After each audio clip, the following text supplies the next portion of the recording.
Mən TikToka baxıram, mən dəhşətə gəlirəm. Müəllimlərin bəzilərinin özlərini reklam eləməyindən dəhşətə gəlirəm ki, ümumiyyətlə müəllim ciddi olmalıdır. Mən TikTokda nə görürəm, bilməm rastıva çıxıb ya yox. Deməli, dərs vaxtı mahnı oxuyan müəllim, eşitmisiniz? Yox, mən siz görməmisiniz. Görməmişəm. Yaxşı baxsan görərsən. Dərs vaxtı mahnı oxuyan, rəqs eləyən, qurban olum sənə. Tələbəsini mahnı oxumağa məcbur eləyən, bir yerdə oxuyurlar. Belə motivasiya verir. Motivasiya deyil, mən sizə deyim izahatı nədir. Yəni bu mahnını qoş oxusun da maşında. Bəs dərsə ha vaxt deyəcəksən. Sən müğənnisən, yoxsa sən deməli bu mahnı oxumağın mənası nədir? Yəni demək istəyir ki, belə demək istəyirlər ki, gör mən necə müəlliməm ki, mən necə öyrətmişəm ki, 3-cü dərsdə biz dərs keçmək əvəzinə biz mahnı oxuyuruq və tələbə yəni yaxşı əhval-ruhiyyədə.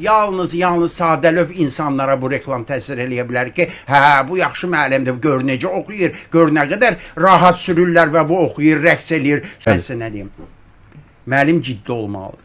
Amma müəllim xoş xasiyyət olmalıdır. Bəli, bax gözəl dediniz. Xoş xasiyyət olmalıdır, amma ciddi olmalıdır. Bu o qədər ciddi məsələdir ki, burada pis öyrətsən insan həyatını itirə bilər. Tam razıyam. İnsan həyatını itirə bilər. Bunu nə mahnı oxumaq, nə rəqs eləmək sükan arxasında. Bu bir.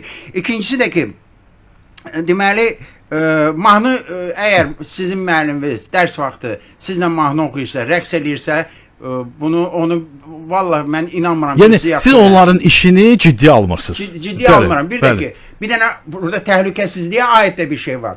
Çox müəllimlər reklam eləyəndə sükan arxasında, reklam eləyəndə onlar yola yox, sağ tərəfə telefonlarına baxırlar. Yola baxmırlar. Tələbə, 3-cü, 2-ci dərs. Sən sağa baxıb nəsə danışırsan, dərsini tərifləyirsən. Bəs bunun qabağına adam çıxsa nə olacaq? Axı tələbə 2-ci, 3-cü dərsdə tormuzdan qazı məsələn səhv sala bilər. Ondan deməli rəqs əgər müəllim radioya qulaq asırsa, hətta dərs əvəzinə radioya qolub nəsə radioda mahnıya qulaq asırsa bu yaxşı hal deyil.